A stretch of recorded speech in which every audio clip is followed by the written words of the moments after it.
Psychological explanations of forensic offending behaviour. Today is Freud's psychodynamic explanation. So what is Freud going to say as to why people offend? So we're going to move in and look at one pivotal thing from Freud's theory, which is the superego.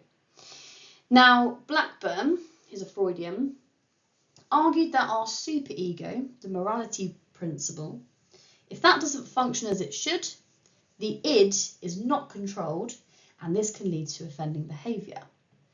So children who are in the phallic stage of development, about 3 to 6 years old, experience Oedipus or Electra, resolve it by identifying with their same-sex parent, leading to internalisation of the parent's superego, the same sex. So children will take on board their same-sex parents' morals and values. This will then decide, he argues, what the outcome of that will be. So we have 3: weak, deviant, and over harsh. Now there are different scenarios as to when these will come about. If the superego is weak, that same-sex parent is not in the picture, they are absent. Deviant, if your same-sex parent is a criminal already, you are internalising those deviant values. And over harsh, so they are punitive, they are punishing, they're instilling guilt and anxiety, and this will lead you to then punish yourself, whether that's for offending or because you're not meeting expectations. The role of emotion plays quite an important role here. So having an inadequate superego means that we are allowing that emotional primitive id to become more focused and more at the centre in guiding our moral behaviour. So the id is let loose. Now, psychodynamic tends to look at that emotional life of the individual, acknowledges that guilt and anxiety plays a role in offending behaviour. And so the role of emotion is prominent within this viewpoint. So Freud and the superego, the inadequate superego, is one aspect of the psychodynamic approach. The second comes from Bowlby and maternal deprivation. So if you remember, he was talking about the critical period, prolonged separation from mother predominantly. Those who've not had a continuous loving relationship will suffer as an adult intellectually and emotionally. He found this from his study into 44 Thieves, all boys, juvenile.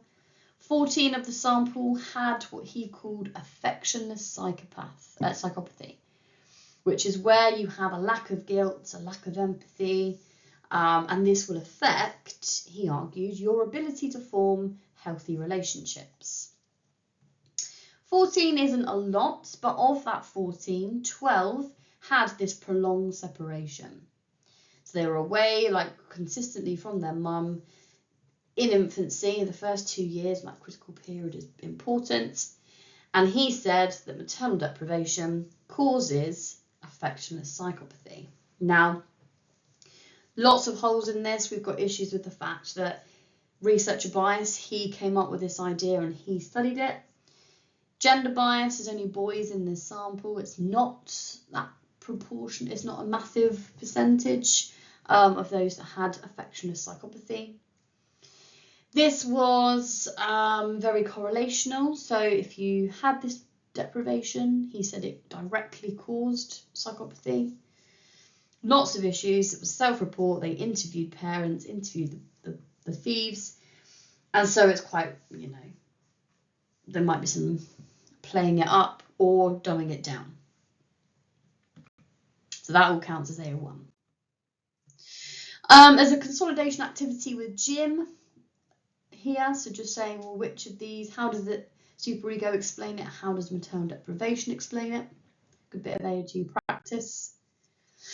And then we get into the AO3. So we do have a strength in the fact that we've got research support, again, only for the link. So it's very correlational. Greta, a Freudian, did a Freudian style analysis of 10 offenders, referred to a psychiatric unit. In all of them, there were disturbances in the superego formation. Each of them had guilt and punishment and anxiety. And Greta, being a Freudian, explained this as an over-harsh superego. Now already, you know, we don't support into Freud's ideas are tricky because we can't actually test the superego. We can't test if it's because of that or because of other factors.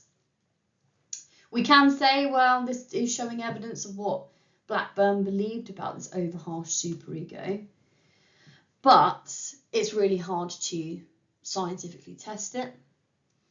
If it was correct, you know, about this inadequate superego being a key reason why people offend, we'd expect that harsh parents raise children who constantly experience feelings of guilt. Not necessarily true. Harsh parents, as my year 12s have said, raise sneaky kids. So actually, this is opposing what Freud believed.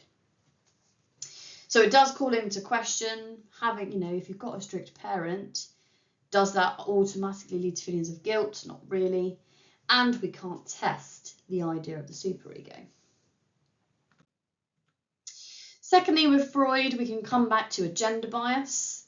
One of Freud's assumptions within forensics is that girls develop a weaker superego because he didn't really know much about women. He thought they were weaker and not, you know, men were superior. Therefore, their superego is less developed. But if that was true, we would have more of a prison population that is women. But actually, men are 20 times more likely to be in prison than women. So at the heart of Freud's theory is something called alpha bias, which basically means that he applied everything he knew from men to women's behaviour. So he never actually researched them, didn't know much about them. He just applied what he took from his research in men, which was barely any, and applied that to women. Thirdly, we've got other factors in terms of Bowlby. So we're critiquing Bowlby here. Lewis analysed data, meta-analysis of interviews, 500 young people, found that maternal deprivation was not a good predictor of future offending.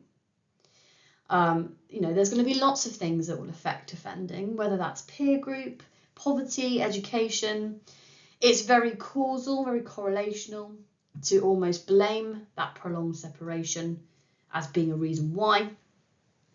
So it might be one of the reasons, but it's not the only reason why people offend. Some research methods there also to have a go at. Let's keep interleaving that as 30% of the A level with answers on the next slide.